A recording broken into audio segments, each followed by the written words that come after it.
Salut à tous, alors je suis allé voir Dune, le dernier film de Denis Villeneuve, qui est un réalisateur que j'aime beaucoup, puisque la plupart des films que j'ai vus de lui, je les ai appréciés, à l'exception peut-être de un.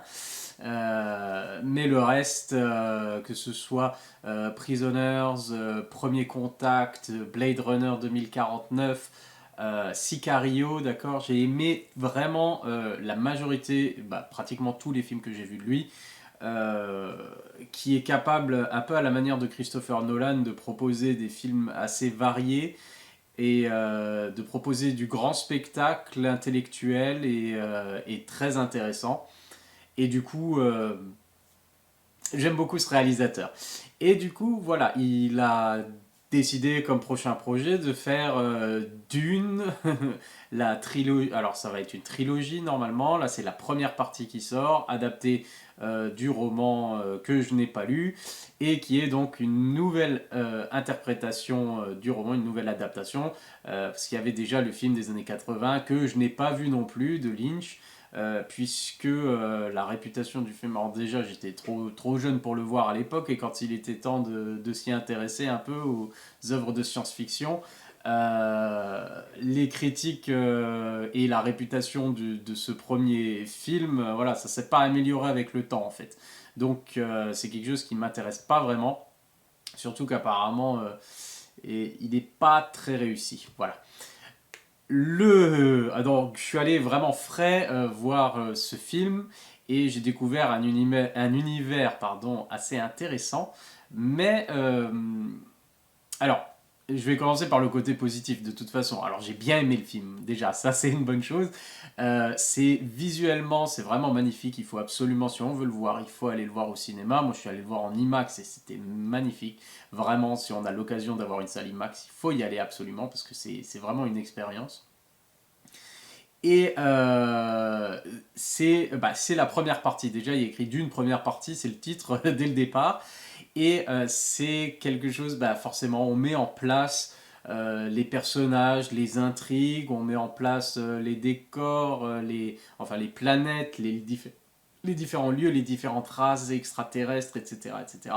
Alors, il y a beaucoup de noms, d'un peu tout. Au départ, c'est un peu difficile peut-être à retenir pour le nombre d'informations qui arrivent, puisqu'ils discutent d'une planète avec des autochtones qui vivent là, et puis des envahisseurs qui étaient venus, qui ont un autre nom, et puis il y a une autre planète avec d'autres qui ont encore d'autres noms, etc., etc. Donc on met un petit peu de temps, enfin on comprend, on n'a pas forcément les noms en tête qui restent en tête, mais on comprend assez facilement, on met juste un peu de temps à mémoriser à chaque fois qu'ils parlent d'une race ou de l'autre. Mais c'est plutôt pas mal. Après, encore une fois, on est dans la construction, la mise en place, et c'est peut-être le problème de ce film, puisque c'est un film qui dure quand même 2h30, voire 2h40, et avec un scénario et une intrigue finalement qui n'est pas si exceptionnel, pas si original que ça, et qui, enfin, le sentiment que moi j'ai eu aurait pu tenir finalement en 2 heures. Vu qu'ils font une trilogie, ils auraient pu, je sais pas, compresser un petit peu la mise en place et mettre un peu plus de choses. Parce que le rythme est assez spécial. Alors, c'est assez lent, d'accord. Alors, c'est pas plus dérangeant que ça. Ça passe surtout au début. La mise en place au début, qui est assez lente, etc. Ça va, puisque ça nous permet de rentrer plus dans l'univers, de découvrir tout ça et de prendre un peu plus de temps, voilà, avec les personnages, les choses comme ça. Sauf qu'à un moment, après, il y a une grosse scène d'action, une grosse scène de bataille, etc. Donc les choses se passent et avancent. Et sauf qu'une fois que ça c'est terminé, c'est de nouveau calme, calme, calme, calme, et on reconstruit et on recontinue à mettre des choses en place, etc. Donc en plus, on peut rajouter, il y a un des personnages qui a des visions, et des visions on se doute bien, des visions du futur, des choses qui vont arriver, des choses comme ça. Alors forcément, ça, d'un côté, ça fait partie du personnage, alors voilà, c'est logique. Mais d'un autre côté, il y a des choses qui arrivent et du coup, on n'est pas surpris. Donc, finalement, tout ça, c'est un peu long pour arriver à quelque chose qui était assez prévisible à cause des visions. Donc, ça enlève un peu du mystère et du suspense, etc. Et pour la suite, et finalement après, une fois que on se rend compte que le film est arrivé à la fin, et que bon, on, certains personnages qu'on avait vus dans des visions, des choses comme ça, certains acteurs qui étaient au casting, finalement ils sont plus là pour le deuxième épisode et le troisième, j'imagine, que vraiment pour le premier. Donc il y a déjà ça. Et ce qui se passe en fait, les scènes qui se passent, etc., c'est pas si passionnant, c'est pas aussi passionnant que ça, forcément, c'est pas forcément passionnant. Et du coup, les visions enlèvent encore plus, du coup, de ce côté imprévisible, etc. On sait qu'on va se diriger vers certaines scènes, vers certains personnages qui vont apparaître du fait des visions. On sait un peu ce qui va se passer. Même si c'est bon, c'est pas clair exactement. Donc voilà. Mais à part ça, je dois dire, bah, encore une fois, tout ce qui est esthétique, c'est les costumes, les décors, le maquillage, les effets visuels, mais tout ça, je veux dire, c'est encore heureux, je veux dire, qu'à à notre époque, on fait des belles choses comme ça. Le casting est vraiment bien, tous les acteurs sont vraiment excellents et habitent vraiment leur personnage. Le héros, alors c'est Timothée Chalamet, malheureusement, en fait, c'est peut-être un des personnages les moins intéressants du film, je dirais, parce qu'il a ce rôle un peu de, finalement comme Neo dans Matrix, là, un peu d'élu ou de personne qui a un destin à fonder, sauf que son destin, enfin, ce qu'il doit faire, des grandes choses qu'il peut et qu'il doit faire, c'est pas avant la suite sûrement. Pendant tout le film, il est très très passif en fait. Il devient vraiment proactif légèrement pendant le troisième acte. Et après, il prend une décision à la fin, mais bon, il n'a pas vraiment de choix sur sa décision. Donc, enfin, c'est encore une fois, c'est quelque chose qui s'impose plus ou moins à lui. Et du coup, bon, il est obligé de se lancer, quoi. Mais du coup, le personnage n'est pas super. Voilà. Il aimerait bien s'impliquer, mais en fait, il s'implique pas finalement plus que ça. Il subit plus qu'autre chose ce qui se passe. Et alors, bon, on espère que ça bouge forcément que ça bouge un peu plus dans la suite. Et donc, c'est un film qui est assez, quand même, par rapport à l'univers, par rapport à ce qui se passe, par rapport bah, aux intrigues, c'est quand même assez intéressant. C'est pas super original, mais c'est quand même assez intéressant. C'est voilà, c'est un peu long, c'est tout ce que je dirais. Je pense que ça aurait pu être un peu réduit tout ça. Et par contre, voilà, tout l'univers, alors que ce soit les pouvoirs de certaines personnes, la technologie, les armes, des choses comme ça, c'est plutôt pas mal. J'ai bien aimé tout ça. Tout ce qu'on m'a présenté, en fait, j'ai bien aimé. Il n'y a rien où je me suis dit, genre, ah, c'est naze, ça ressemble à rien, ou ça sert à rien, ou des choses comme ça. Donc, tout ce qu'on m'a présenté, j'ai trouvé ça pas mal. C'était juste un peu lent. C'est tout ce que je dirais.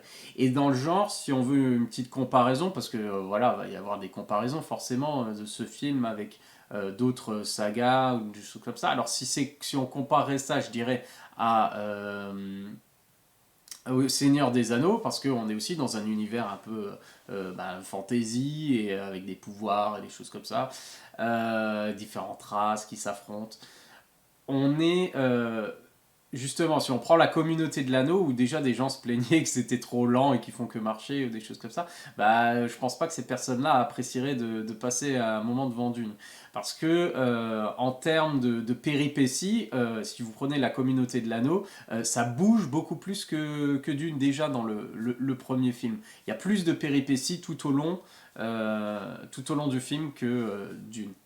Après, il y a des choses plutôt intéressantes en termes d'intrigue et de scénario avec, sur la religion, la croyance et justement le côté un peu prophétique qui développe dedans et comment ils en sont arrivés là. J'ai vraiment beaucoup aimé cet aspect-là. Je crois que c'est ce que j'ai préféré, d'accord. D'ailleurs, c'est un des... Oui, il y a un passage justement avec des gens qui pas créer une religion, mais plus ou moins qui oriente une prophétie ou quelque chose comme ça. Et ça, j'ai trouvé ça très intéressant, justement. Donc voilà. Je peux pas en dire beaucoup plus parce que il se passe pas non plus énormément de choses. Et puis, j'ai pas envie de spoiler forcément là. Et puis, voilà. Il n'y a pas énormément à dire là-dessus. Donc, J'ai bien apprécié, c'était beau. La musique de Hans Zimmer, j'ai vraiment beaucoup aimé la musique de Hans Zimmer. À plusieurs moments, elle fait vraiment la différence. En gros, elle donne vraiment vie à ce qu'on voit et elle crée vraiment une vraie ambiance. Donc, encore une fois, une réussite de Hans Zimmer. Et c'est pas une musique qui, pour moi en tout cas, j'ai trouvé, ressemblait trop à ce qu'il avait fait avant. Hans Zimmer, surtout à ses débuts, il y avait des motifs et des thèmes qui revenaient dans différents films où on se disait ah on dirait le même thème que dans l'autre film qu'il a fait. Là on n'est plus dans le cas, il y a toujours ces grosses percussions et voilà, mais je trouve que c'est différent et puis je trouve j'ai vraiment beaucoup aimé, c'était vraiment pas mal. Donc visuellement, au niveau de la musique et tout ça c'est bien. Moi c'est juste au niveau du scénario et de la lenteur générale.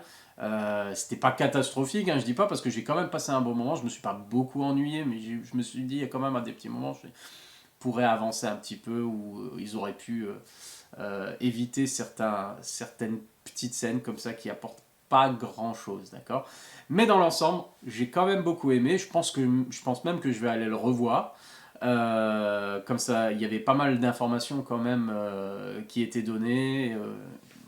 Je pense que j'ai tout compris, mais je me dis, je peux quand même aller le revoir pour saisir d'autres choses peut-être, et même pour profiter justement de le voir encore sur grand écran. Euh, et je vais dire, je suis curieux en fait, voilà, c'est ce que j'avais, c'est le sentiment que j'avais avant d'aller voir le film, en voyant la bande-annonce et de voir vite fait de quoi ça parlait. Pendant le film, voilà, il y a une certaine curiosité sur ce qui se passe, sur le monde, sur comment ça va se développer. Donc je vais dire, pour la suite, et heureusement d'ailleurs, j'ai pas hâte, j'attends pas avec impatience de savoir la suite, où ça va aller, d'accord, parce que ça m'a pas, on va dire, je n'ai pas investi à ce point-là. Mais je suis curieux de savoir justement où ça va. Et heureusement, parce que pour ceux qui ont hâte de voir la suite, vu qu'elle est loin d'arriver, il y en a pour 3 ans j'imagine avant que le prochain sorte. Donc, s'il sort, parce que si le film se casse la gueule au box-office, c'est pas dit qu'il y a une suite, mais bon, pour l'instant, ça paraît bien engagé quand même en termes de critique et de box-office, là où le film est sorti, notamment chez nous, ça marche plutôt pas mal. Et du coup, voilà, j'ai pas forcément super hâte de voir la suite, mais je suis quand même curieux et j'irai forcément la voir. Voilà, c'était ma critique pour Dune. Allez vous faire votre propre idée. En tout cas, j'ai passé un bon moment, un peu long, mais c'était sympa. Allez, à la prochaine, bye!